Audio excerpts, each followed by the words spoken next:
Sand తీయాల్సి వస్తుంది చెప్పాను అప్ స్ట్రీమ్లో. అది కొంత టేకప్ చేయండి, నాకు కొంత మెజర్మెంట్ చేసి ఇచ్చేస్తే వీళ్ళు గెట్ ఇట్ అని also sir. But from our fields revenue department side we have clear both the మందిరం మీద వచ్చింది we are ready.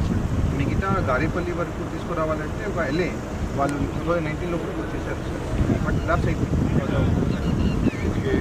Again we'll have to do it again.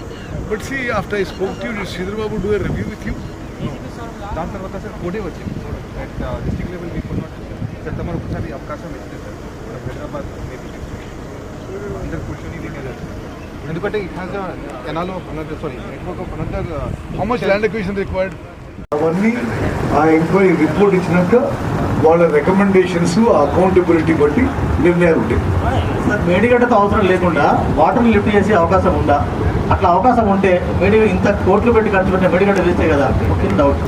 మేడిగడ్డలో నీళ్ళు ఆపితే 40 కిలోమీటర్లు అవుతాయండి. ఇంకా లీన్ ఫ్లోస్లో ఏంటంటే రిజర్వాయర్లో నీళ్ళు ఉంటే మన పంపింగ్ అనేది కాన్స్టెంట్గా ఉంటుంది, ఫ్లో అనేది కాన్స్టెంట్ ఉండదు. రానైతలైనా ఏ రివర్ అయినా ఫ్లో కాన్స్టెంట్గా ఉంటుంది. రిజర్వాయర్లో నీళ్ళు ఉంటే మన కాన్స్టెంట్ ఫ్లో ఉంటుంది, కాన్స్టెంట్ పంప్ చేసుకునే అవకాశం ఉంటుంది. అది అడ్వాంటేజ్. తర్వాత 40 కిలోమీటర్స్ రివర్ ఉంటుంది, ఇది లైవ్ ఉంటుంది.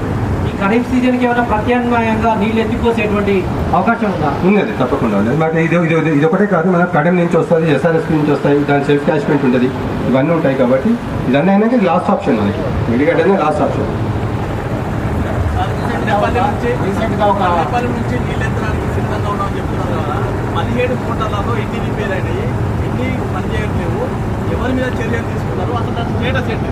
నేను పర్సనల్గా విజిట్ చేశాను. అన్నారమ్మ మేడిగడ్డ పంపు మునిగినాయి అంటే పర్సనల్గా విజిట్ చేశాను. కమిటెడ్గా ఉంది. ఇన్ ప్రిన్సిపల్ శాసనసభలు కూడా ప్రకటించాము. అది తప్పనిసరిగా మీకు తెలుసు. మేము ఎన్నిక కాగానే మళ్ళా 2 నెలలకి కోడ్ వచ్చింది, మళ్ళీ 2-3 నెలలు ఏం చేయలేకపోయినాం. ఇప్పుడు మళ్ళీ ఫుల్ ఫ్లెజ్డ్గా వర్క్ మొదలు పెడతాం. తప్పనిసరిగా దాన్ని ఫాస్ట్ ట్రాక్లో టేకప్ చేస్తాం. ఇక మీరు ఓకే అంటే సైట్కి పోయేది అనేది చీకటి పడుతుంది. Thank you very much. Sundilla బ్యారేజ్లో నవయుగ కంపెనీ పనులు చాలా స్లోగా నడుస్తున్నాయని చెప్పి ఈరోజు వాళ్ళకి వార్నింగ్ కూడా ఇవ్వడం జరిగింది. ఈ విధంగా అయితే ప్రభుత్వం చర్యలు తీసుకోవడం తప్పదు అని.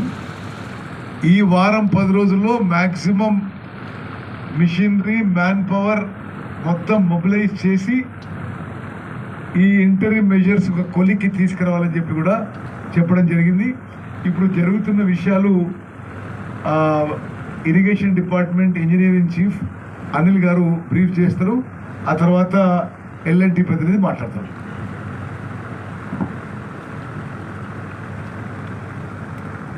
గుడ్ ఆఫ్టర్నూన్ సార్ అండ్ సభకు నమస్కారం. సో ఇక్కడ మనకు మెయిన్గా NDSA రికమెండేషన్స్ ఇప్పుడు టెంపరీ ఇంటరిమ్ మెజర్స్ మనం అర్జెంటుగా